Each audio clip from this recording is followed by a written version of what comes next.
देखिए एक का मर्द मानस बीमार हो गया कोलडा और डॉक्टर ने न्यू कह दी भाई आज के 12 घंटे हैं तेरे तड़का नहीं देखा। बड़ा दुखी होया बेचारा और घना जाके बीरबानी तो बोलिया आज का आज का हूं को दुख सुख की बतलावेंगे अपने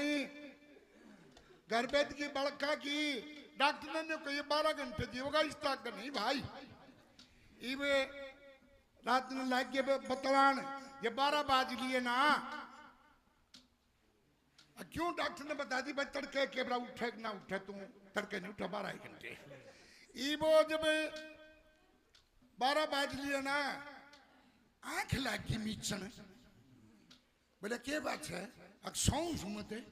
बोले आज भी सोवस है बोली और मन्ना तो तड़के सूता उठना तन्ने को सूता उठना है